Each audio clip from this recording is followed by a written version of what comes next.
Hi, I'm Selena from Annie's Bookstop of Worcester, and I'm here with Morgan Sylvia, who is a horror writer and a poet.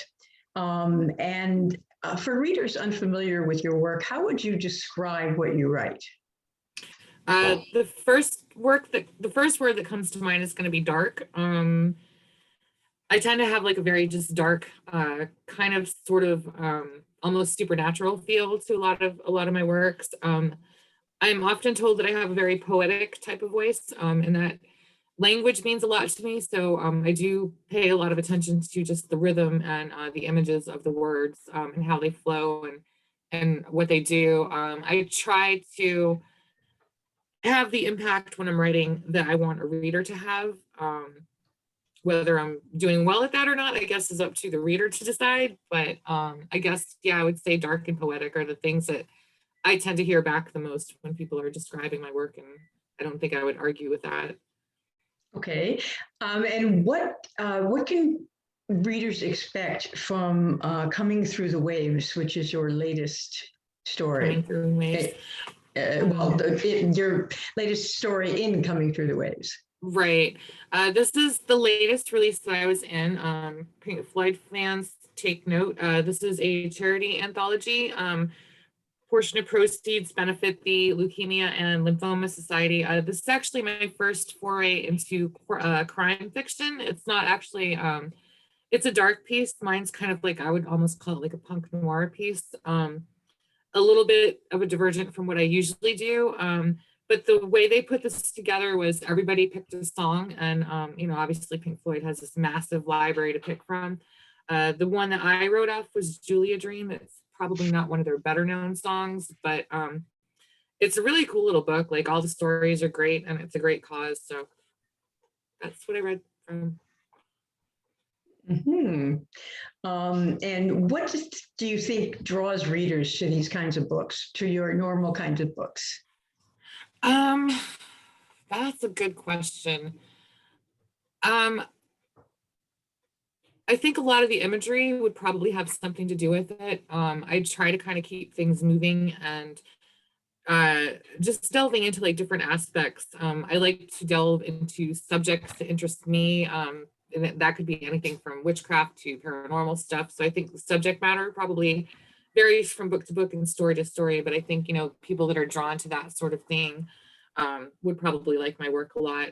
I tend to get called Lovecraftian, which I don't know that I agree with, because I like Lovecraft, but I'm not like this huge fan of his, but or his work, I should say. But I think those are kind of the common threads that there is in my work. And it's also very different from piece to piece. I have an ocean poetry collection that is worlds apart from my horror novel abodes. So it's a little bit different depending on what I'm doing. Mm-hmm. And you're also a poet, and this is National Poetry Month. So I was wondering if you could read us a couple of your poems. Sure. I will start with one. This one's called Of Blood and Bone. This was in a little chapbook that I did. I usually do one a year. I read from this at, I believe, the Salem Witch House in February. But I'm also starting to plan another horror poetry collection, and this one might end up in that too. But again, this one's called Of Blood and Bone. Whisper a rune into the silver pool. See what waits on the other side of death. Take a moment to collect the bones you've brought, to collect yourself before the agony begins. Would that you could take back the moment you traded your soul for the pleasures of the moon, blood and wind, the dance of predator and prey. And now, here in these shadows, you sing obliteration to the fallen. You breathe horror into the light. Trail through the mist like a dead thing. You may speak of jewels and starlight, but you are rotting on the bone. Wisdom bled into a poisoned sun. Turn your face into the moon and flee your blood-soaked dreams. In my paler dreams, your face melts. I again see the wolf within. Midnight, crows carry your wishes to the moon along with your screams. In the villages, they gather around the hearths. The old ones remember the stories, the tales of this wind and this land, this tainted land. Beyond the ridge, dusk is gathering shadows, transforming day into night. The crows watch your transformation, and the pack sings blood to silvery clouds. Veiled in mysteries, veiled in time, I listen to the words you set free. Dance your illusions into the grave. Come dawn, you'll weep bloody tears for a broken sun. Our castles shall be made of spider webs and dust. Our castles shall be made of blood and bone. Wow. And do you have another one that you'd like to read? Sure. This one's called Swing of the Axe. She died in the rose garden on a cold spring night. She died too young, too foolish. Water, salt, protein, fat, these things that once bound her, held her, contained in pale flesh. They came apart so easily. Crimson hours, crimson thoughts. The face that once shone through your despair is now distorted, slimy, and spilling into chaos, as are your thoughts. The moon didn't see the moment that barrier broke, the one in your head, the one that was holding you back. You wonder what cell, what molecule snapped, or perhaps rotted, or if that last restraint was perhaps something else. Has she now gone into the black sky above, or is her soul seeping into the soil along with her blood? Copper and oleander fill your lungs, crimson rage and ivory words. Moments ago, but a lifetime away. The hammer falls to the ground, sticky with hair, blood, and sclera. These things that once built your world, your cage, that palace of silver and misery, that place you must now destroy. Forget the stabbing pain in your head, just dig the grave. Forget the blood on your shoes, the swing of the axe, just dig the grave. Then the fire. Only the soft calling of an owl breaks the silence. The wind cools. The monster within, sated, will see you through. So what was the inspiration for these poems? The first one I read was somewhat loosely werewolf originated. I kind of went through a little bit of a werewolf phase last year. This new one was just more, it's almost a murder story. Honestly, sometimes if I don't even know myself, it's just kind of what comes out. So I guess like it sounds like a murder story where somebody killed their lover, their girlfriend, their wife. That's the kind of vision or image or slice that I got from it. And it just, my head spits things out sometimes and I don't even know what they mean half the time, but it's kind of hard to describe, I guess. But and also poetry, it's also what the reader takes from it. Mm-hmm. Right. And what were the steps that you took to bring it from the inspiration to the finished product? With poetry, it usually starts with some sort of almost like a brainstorming type thing where I just sort of my brain spits a bunch of words out onto a page, and then I'll just go through and kind of keep smoothing it, looking for a rhythm, looking to clarify it. And a lot of times during this process, like I'll end up removing a piece. And a lot of times what happens is that piece ends up growing into its own separate poem.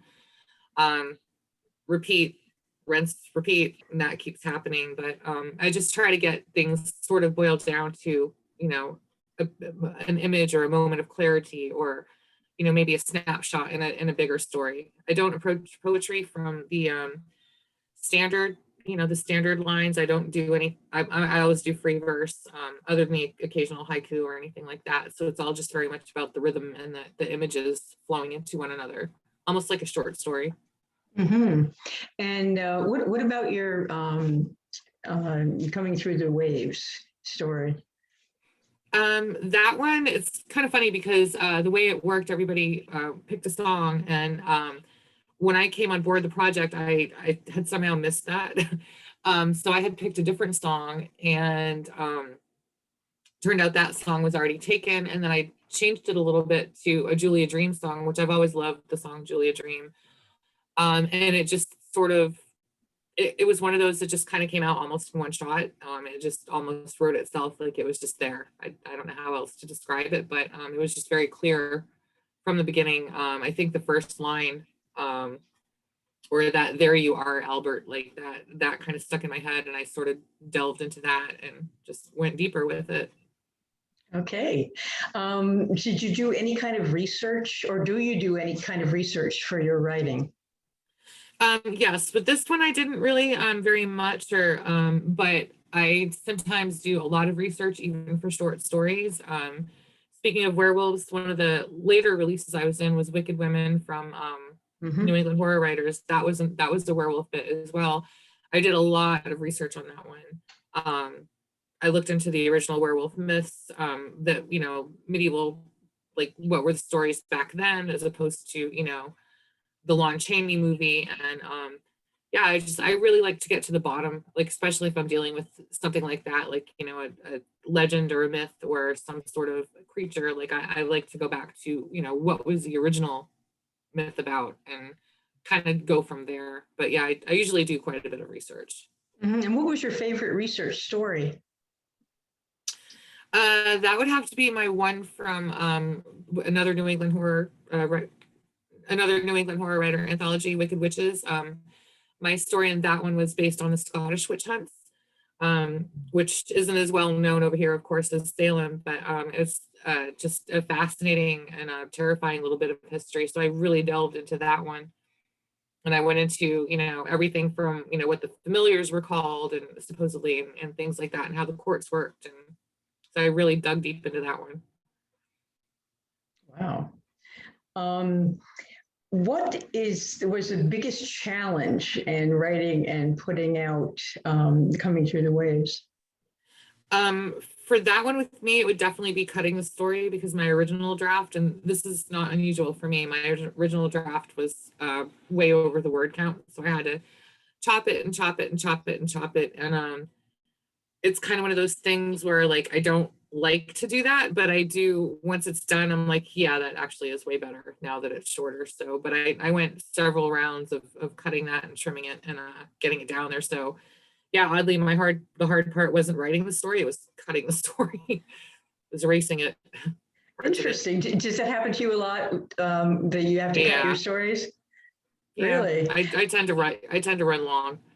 But I'll get caught in language or something and not realize that, I've gone like way over where I meant to be, and then I have to go back and cut it. But you're more of a short story writer. Have you thought about writing novels?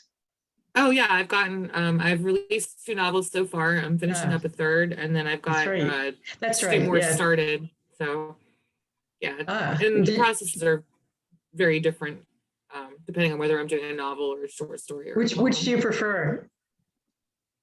I don't really have a preference. I like them all in different ways. I never really liked writing short stories until recently when I realized it's a great way to take a break from a novel and just kind of do something different for a little bit. And also it feels good sometimes to be able to finish something in, less time than what it takes a novel. Like I'm very slow on novels, but I can be pretty fast on short stories. So, and same thing with poems, like even more so with poems. Like right now I'm tied up in a novel.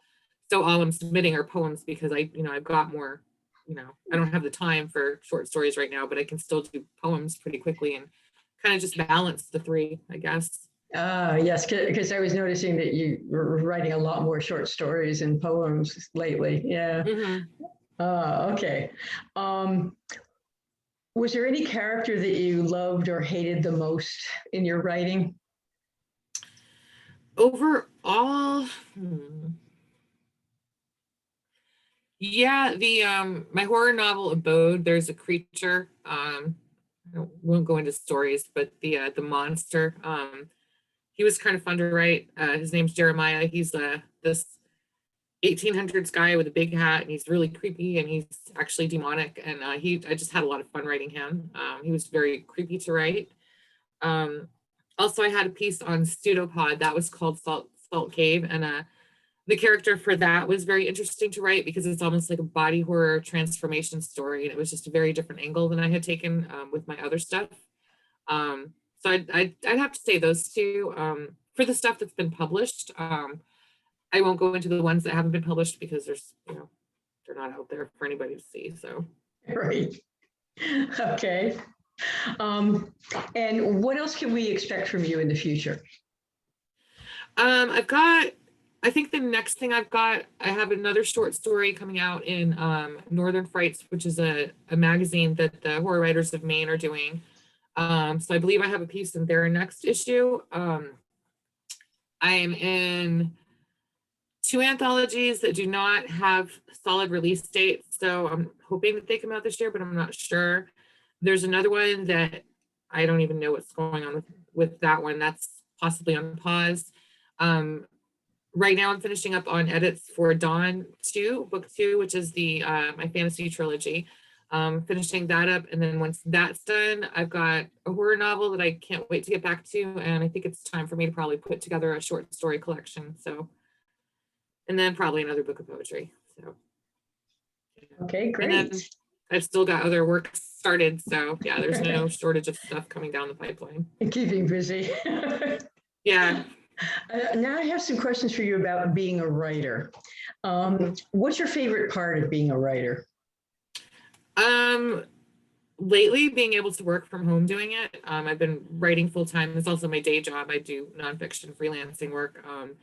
It's just the perfect job for me. I guess I have to kind of show you this because this might new keyboard pad or mouse pad that I got. It says writer, an entity with the insane compulsion to bare their soul on paper, weep over their keyboards, and bang their head against the literary wall, all while converting caffeine into words. So that's kind of the good and the bad of it at once. Like it's great, and then it can be frustrating too. So yeah, I like the creativity behind it, I think. Okay, what about the whole writing and publishing process? Excuse me, my Right. cat just went in front. The problems about working from home, of the whole writing and publishing process. Right. Yeah. Yeah. Okay, and what do you consider the most challenging part of the writing process, and how do you overcome that? Mm, my old self would have said rejections, but I think I've finally kind of come to a term where they don't bother me like they used to when I get them. I just think of it's more like it's matchmaking. You're not going to get into everything you submit to. So now I just kind of, they don't really bother me. Um, I'm not really a big fan of a lot of the, marketing stuff that you have to do. I'm not the best at that. Um, updating your website and, things like that, and bios and whatnot. I'd say that's about it. I mean, conventions are kind of like a double-edged sword for me. And events, like I love them. I love interacting with other writers, but then I also sometimes I'm kind of an introvert, so I people out very quickly. So there's that balance of, trying to be, I don't know that I would say I'm a public persona, but trying to, kind of get out there a little bit. And then, at the same time, simultaneously being like, no, I want to just be back in my room right now. Like I'm good. So there's that too. I just heard that by another author. That's funny. I think we're kind of all the same with that. A lot of us are, because it's just very introverted art, and it's, I think we all probably have a little bit of introvert in us. Yeah, I think you'd almost have to, in a sense, because it's a kind of a very lonesome type of profession. You're all by yourself when you're writing. So the only companions you have are the characters that you're writing about, in a sense. Right. Yeah. So what has been your favorite adventure during your writing career? That would be reading at the Salem Witch House. That was my last reading before all the shutdown started in February. It was just awesome. It was me and a couple other local authors. Kat Scully was there, Renee Mulhare.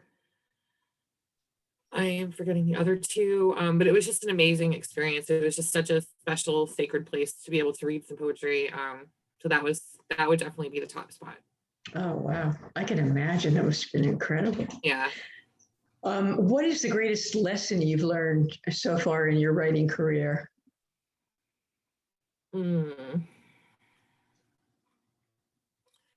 I guess that I think there's like sort of a three-pronged approach to this. Like there's the art part of it. There's also a craft part of it. You have to learn how to tell a story and put it together and keep it interesting and keep it fun. So there's a point where it kind of moves from being a creative process into just being a craft like any other craft that you would learn. And then there's also the professional aspect.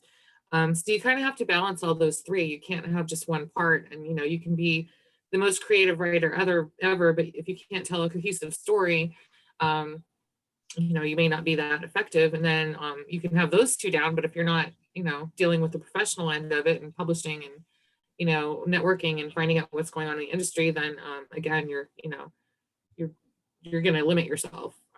So I guess it's that, like, just kind of the approach that I take on it, I think, and just always try and learn more. it's not something that you ever stop learning things about. There's always things to try and explore and grow, and you just kind of have to roll with it and go with the changes that are going through the industry. Mm-hmm. Do you have any other advice that you might want to share with other writers? I mean, I think like the most basic one is just, read, read, read. And, there's a lot of information out there about the industry where it doesn't really take a lot of digging to kind of sort out the basics and start learning. But I still see a lot of new authors, asking very basic questions.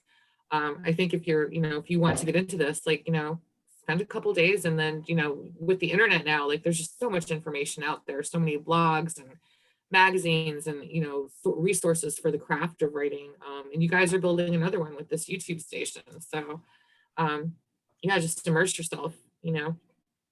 Mm. So speaking of the YouTube station, we will be having a video of Morgan reading her her story, the coming through the waves story. So if you're interested, come to our YouTube station after you finish watching this video and see it. So are there any groups, clubs, or organizations that you'd recommend to other writers that have helped you in your career? Yeah, there's quite a few locally. New England Horror Writers is a great one. I'm also a member of the Horror Writers of Maine, which obviously, as the name suggests, it's Maine-based. I'm in another writers group, Tuesday Mayhem Society. Then if you look at the professional organizations like HWA, SFWA, SFPA, those all have their own pros and cons. I mean, they're definitely worth looking into. Different people may find them more beneficial than others, but I mean, yeah, they all definitely have some, great resources. And I think there's things that, you can take and benefit from each one. So I think it's just also a matter of, no matter what genre you're in, it's just good to know people that are doing the same thing you're doing, and just to interact with, other people that are the same kind of crazy as you are. So yeah, I mean, but as far as horror, yeah, the HWA is probably the biggest one. Mm-hmm. All right, now I have some questions about you as a person. What is one thing that most people don't realize about you?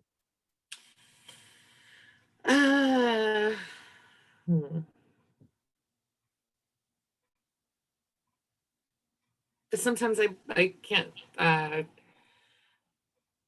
don't know. Uh, I don't know why I'm drawing a blank on that one. Yeah, I guess I used to be a DJ. That's probably one that people wouldn't guess. Very briefly, when I was in high school, I had a college radio station, so played metal. So yeah, and, definitely wasn't for me in the long run. But yeah, I was a DJ. I was briefly a sound engineer. Also, wasn't really the right career for me. But yeah, um, I like anything that has to do with creativity, whether it's whatever art it's in. So sort of dabbled in a lot of different things. I think that would probably be my answer. That's a great answer. Wow. Thank you. And what question do you wish interviewers would ask you, and what would the answer be? I don't know. I guess I think this would be more for other people's benefit, but like as I was talking about rejection, and it's something that like every writer struggles with at some point. And I think just to let other people know, like just come to expect it. It's part of the business. It's not personal, and it's not something that means that you're not good.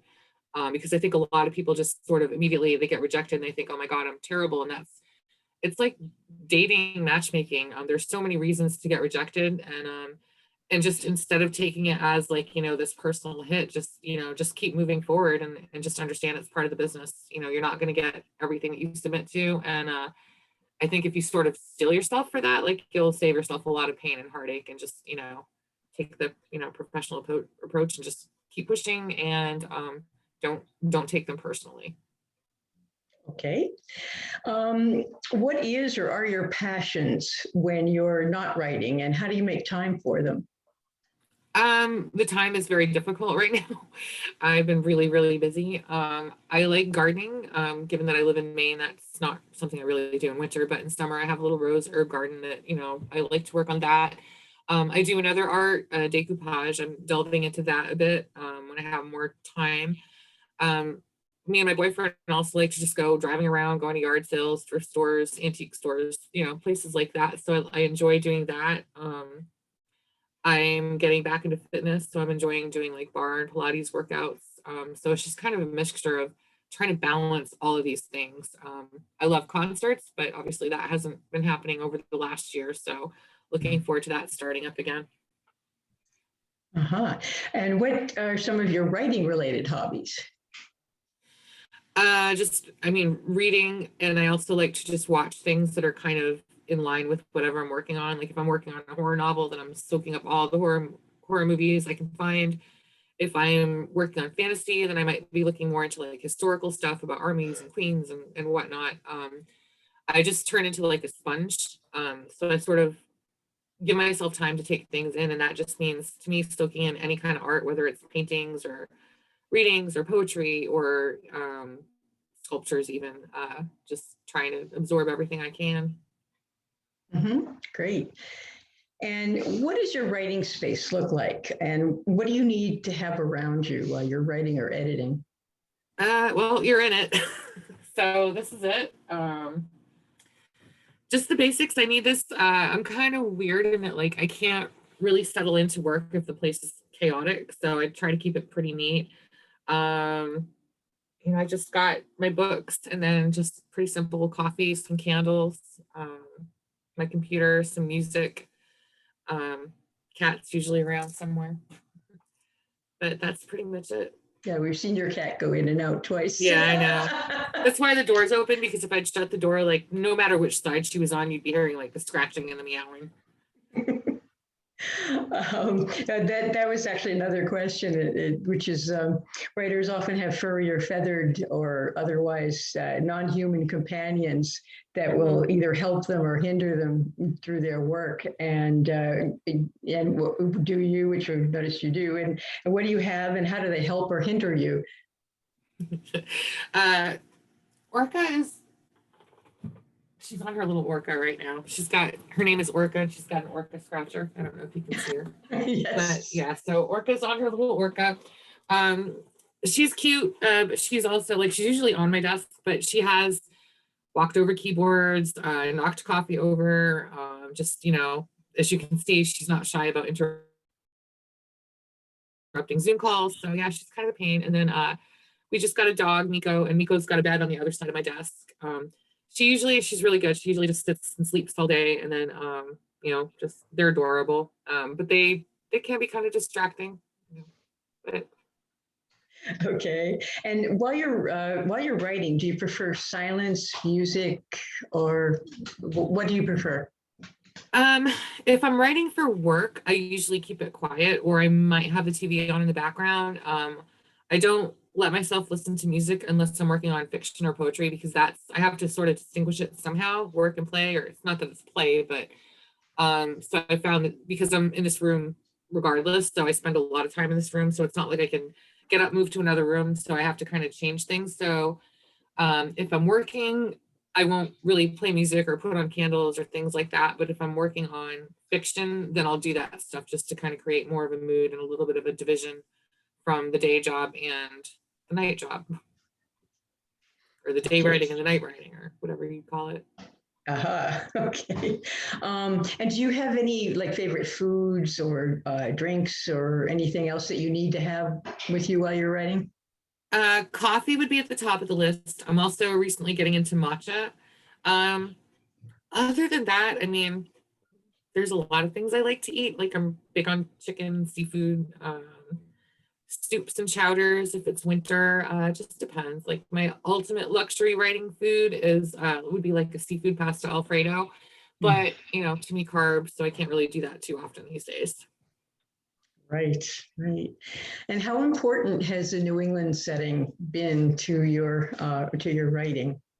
Very crucial. Actually, from the start, I grew up in Maine, and my mom is a librarian, or she was when she was working. So, and I was also an only child in a fairly remote area. So like from a very young age, like it was just, Mom, I'm bored, here, read a book. So there was that part of it.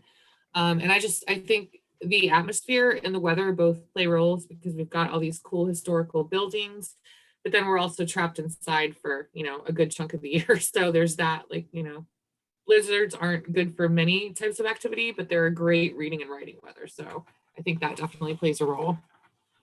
Right. Absolutely. Yeah. What about in your writing itself? Yeah, I have set some pieces in New England. My horror novel Abode was set in in Maine. A couple of short stories I've done have been set in Maine.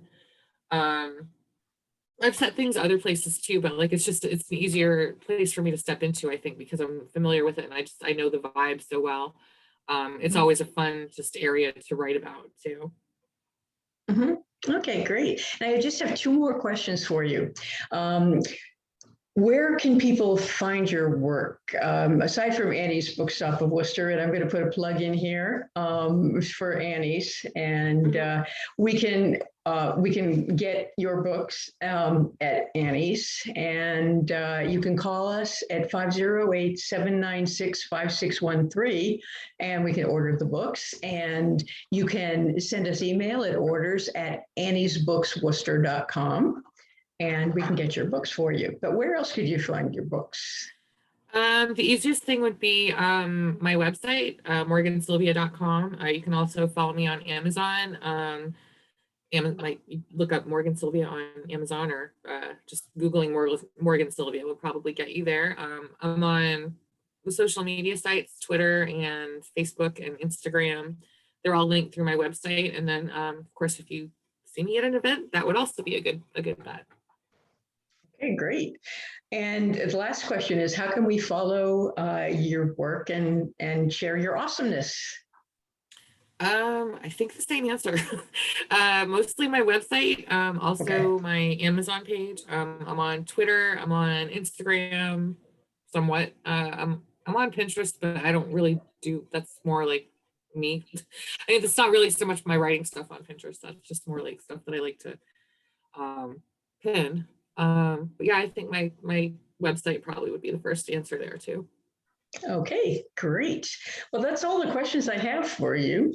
Okay, And thank you so much for doing the readings and for doing the reading of the coming through the wave story. thank you. And hopefully when COVID is all over, you'll be able to come back to the store sometime. Yeah, that'd be great. It'd be wonderful. All right. And Absolutely. yeah. And again, thanks for doing this interview, and we will see you Okay, soon. thank you. Bye. Bye. Bye.